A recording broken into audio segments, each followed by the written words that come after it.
अवां किथां खां हिते पहुता आहियो ऐं कंहिंजे लाइ एहतजाज कयो पिया, कॾहिं खां तव्हांजो भाउ मिसिंग?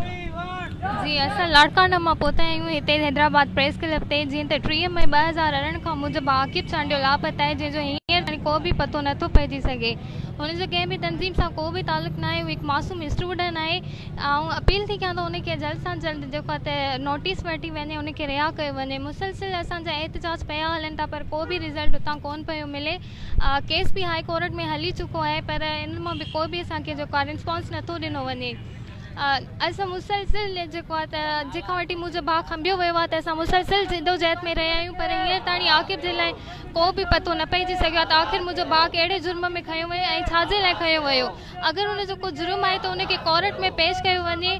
बाक़ी हीअं खणी खंबे गुम करणु या उन्हनि जे घर वारनि खे न ॿुधाइणु आउं नथी सम्झां त कंहिं बि मुल्क जो ई कानून आहे या पाकिस्तान जो ई कानून आहे। सो महिरबानी करे मुंहिंजे भाउ खे जल्द सां जल्द जेको आहे त रिहा कयो वञे। अच्छा, कराची में GIT बि हुई, तव्हां पेश थिया, उहो छा नतीजो निकितो? उनमें वरी छा तव्हांखे हासिलो ॾिनो? उनमें बसि मूंखां कुझु बि न निकितो। उन्हनि में GIT जो जेको नोटिस हुयो, जेका कोर्ट कढंदी आहे, उहो उन्हनि वटि नोटिस कोन हुयो।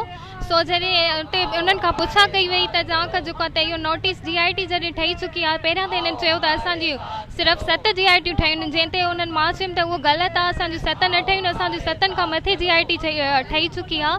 पर उनमें उन्हनि को बि रिस्पॉन्स असांखे न ॾिनो। मूं चयो मूं वटि सभु कागज़ जेके आहिनि त मौजूदु आहिनि। उन्हनि मूंखे चयो त इहो तव्हांजा असां बाद में ॾिसंदासीं जॾहिं ॿी GIT ठाहींदासीं, पर हींअर ताणी उन्हनि कोई रिस्पॉन्स ई न असांखे ॾिनो।